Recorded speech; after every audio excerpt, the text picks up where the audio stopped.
कहाणी ही शहर, लेखिका सुंदरी उतमचंदानी, कलाकार आशा चांद। हीअ कहाणी असां हुन जे कहाणियुनि जे गुटके अछावार ॻाढ़ा गुल मां खई आहे। ही शहर।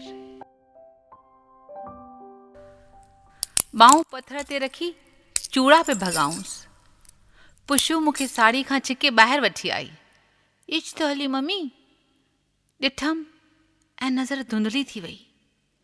असांजे गोरखण जूं ॿाहूं हुयूं उहे, ॻाढ़ियूं कंगड़ियूं टुकड़ा थी पट ते किरियूं हुयूं, पर खीर जहिड़ियुनि अछनि ॿाहुनि जी सूंहं न छिॼी सघी हुई।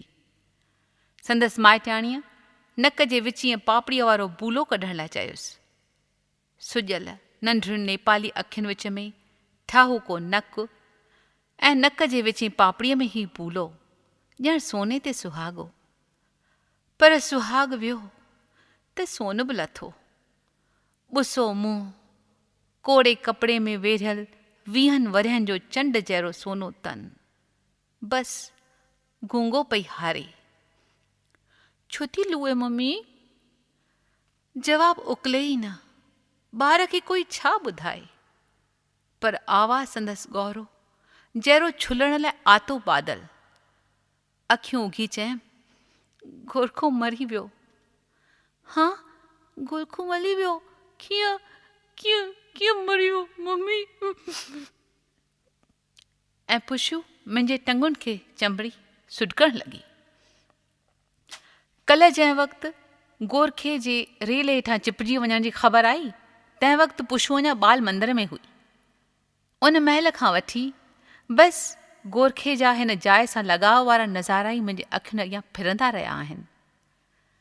पहिरियों ॾींहुं 48 घरनि वारी जाइ, लॻभॻि मुनो 100 मर्दनि खे ठिकाणो ॾेई वेठल हीअ जाइ, तंहिंजो पहिरेदार मुक़ररु थियो आहे ही गोरखो। हिन जूं अखियूं ॿियनि गोरखनि वांगुरु चूचियूं कोन्हनि, शरीर झंगली नमूने जो कोन्हे, बिल्कुलु सघो ठहूको समझदार अखियुनि वारो राम सिंह। हिन नौकरीअ जे लाइक़ु त नाहे, मूं उन ॾींहुं चयो हो।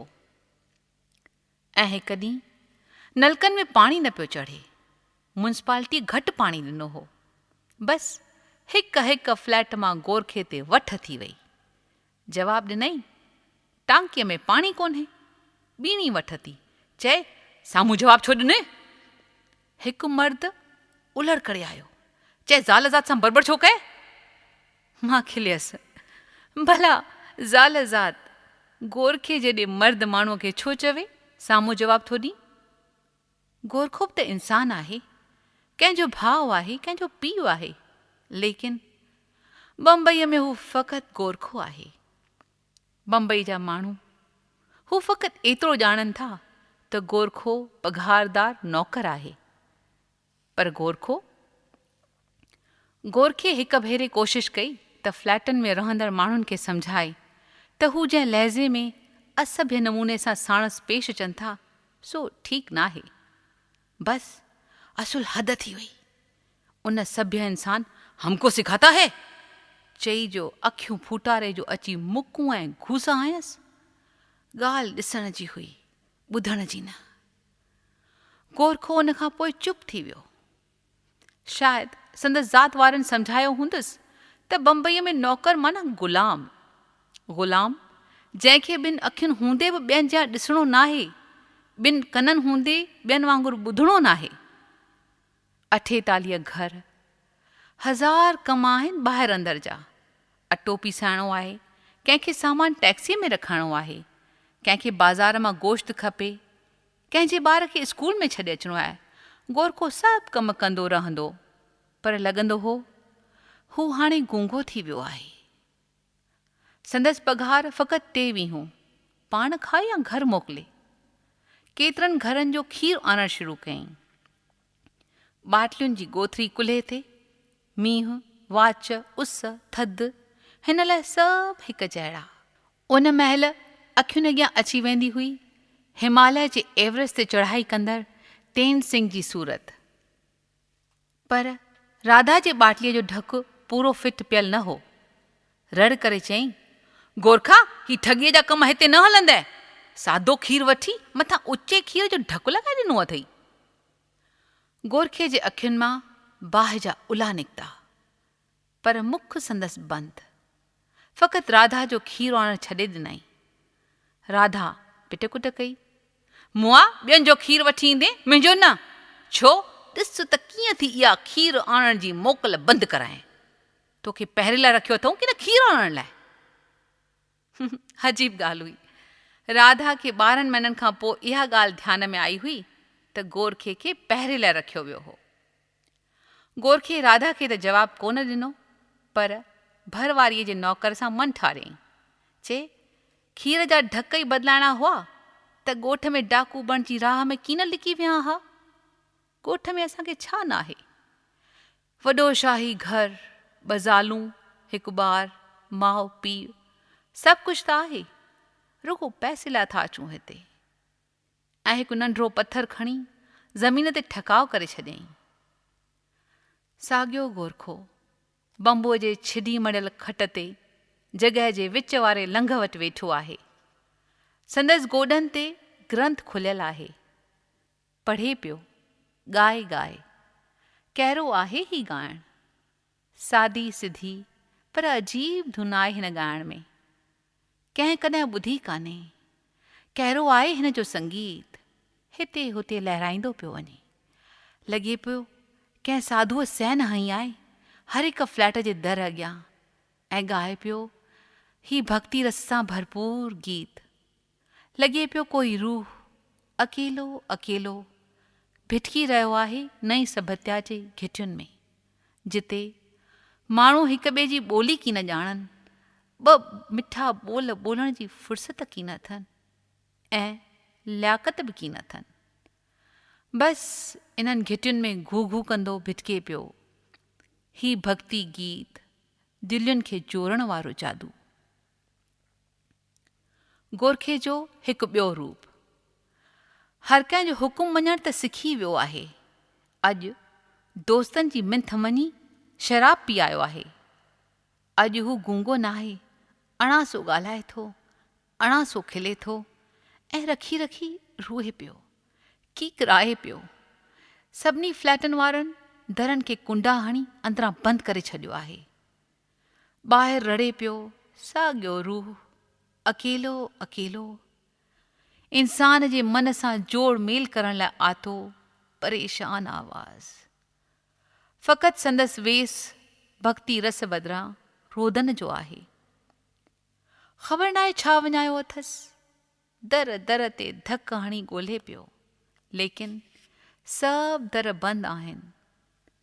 राति जे ऊंदाही पर्दे में वेढ़जी पइजी रहियो आहे, हिते किथे मैदान में ई। ऐं हिकु ॾींहुं ॻाढ़े पटे वारी सादी साड़ीअ में नज़र आई हीअ गोरखिण। नंढड़ियूं अखियूं, गोरो मुंहुं, नक में बूलो ऐं 20 वरनि जी कंचन काया। चप संदसि अहिड़ी अदा में बीठल आहिनि ॼण सालनि पे हिकु अखर मस ॻाल्हाईंदी हूंदी। ऐं हिन मूर्तीअ सां गोरखे जो वर्ताव।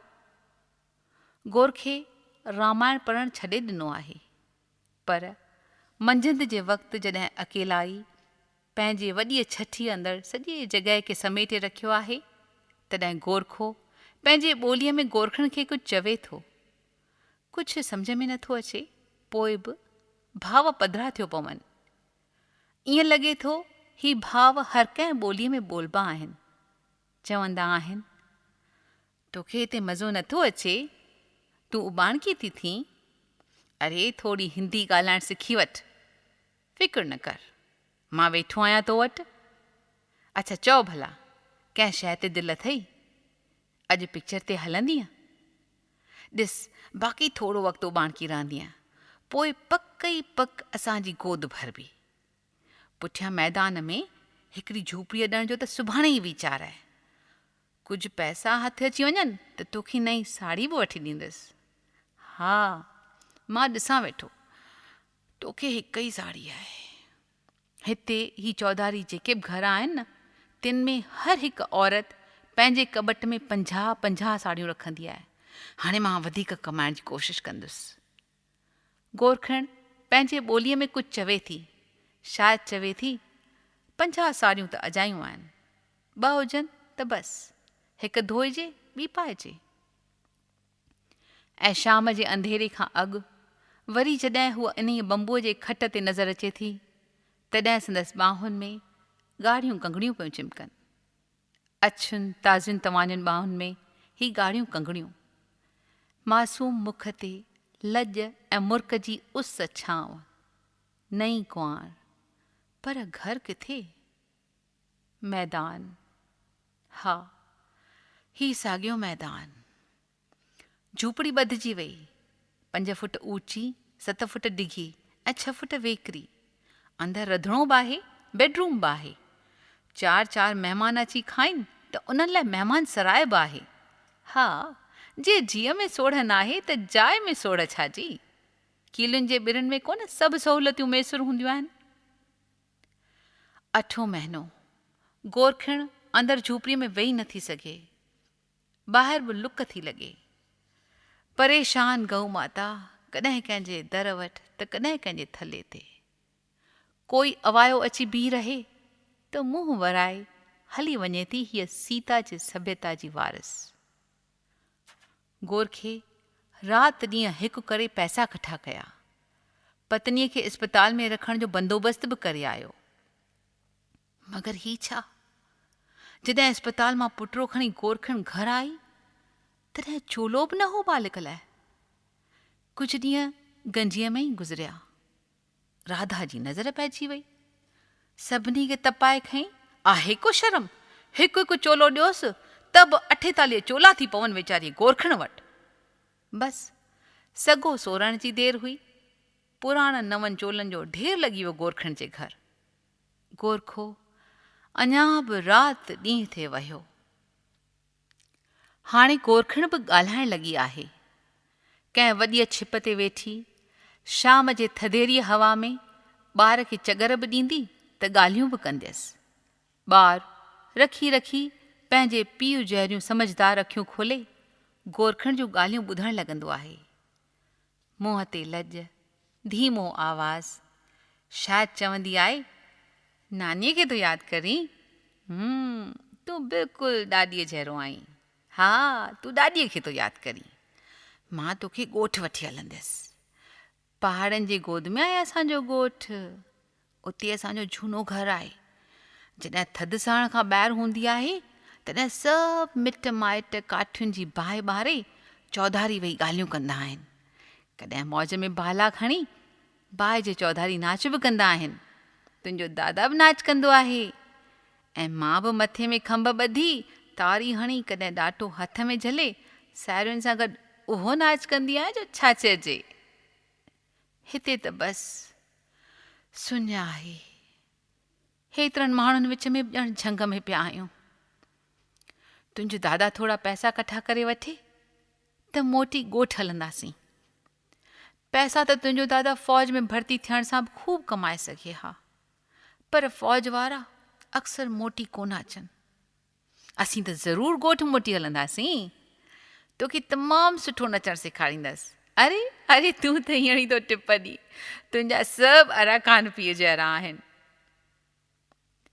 अॼु बि साॻीअ तरह पत्थर जे छिप ते वेठी पुट खे चगर ॾे। 2 गोरखियाणियूं संदसि भर में वेठियूं आहिनि। मथे कांवनि अलाए छा ते एॾो लुड़ कयो आहे। 4 गोरखा आया आहिनि। चवनि था गोरखे जो लाश अञा हींअर मिलंदो। केतिरियूं ज़ालूं फ्लैटुनि मां हेठि लही आयूं आहिनि। गोरखे जा गुण सभिनी खे पिया यादि अचनि, पर सभिनी जी राय इहा ई आहे त हेतिरो सम्झू, हेतिरो भगत गोरखो हिन नौकरी जे लाइक़ु की न हो। केतिरो इशराफ़ लॻंदो हो। बसि दोस्तनि संदसि इशराफ़त जो फ़ाइदो वरितो जो शराब पियारियाऊंसि। राधा ॻोढ़ा उगी चयो, संदसि इशराफ़त जो फ़ाइदो भला कहिड़ी घर न वरितो। हर को कमु कढाईंदो हुअसि। कॾहिं पूर आयुनि त 4 अठाना ॾींदा हुअसि, न त वीचारो घुरंदो त मूर्ख ई न हो। गोरखिण पंहिंजे ज़ात भाइयुनि सां वञी रही आहे। कोई दाह कोन थो करे, कोई कूके बि की नथो। सभु हली विया आहिनि। राधा सख़्तु त आहे ई, पर ॾाढी रहम दिल बि आहे।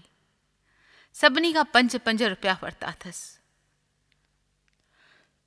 सुभाणे जॾहिं हीअ ॻोठाणी हिन शहर में पंहिंजो पति वञाए ॻोठ मोटण लाइ गाॾीअ ते पेर रखंदी, तंहिं महिल उहे रुपया राधा संदसि ॿार जे हथ ते रखी छॾींदी। हीउ शहर भला रुपयनि खां सवाइ ॿियो ॾेई बि छा ॼाणे।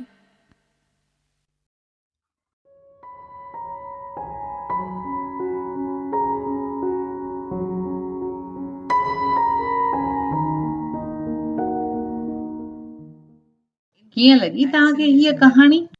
ही शहर, लेखिका सुंदरी उतमचंदानी, कलाकार आशा चांद।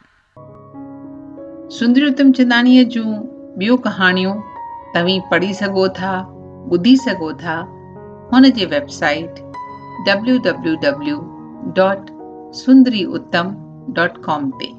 पंहिंजो रायो मोकिलींदा info@sindhisangat.com। पाण बि पढ़ो, ॿियनि खे ॿुधायो, सिंधियत फैलायो। सिंधी ॿोली अमर रहे।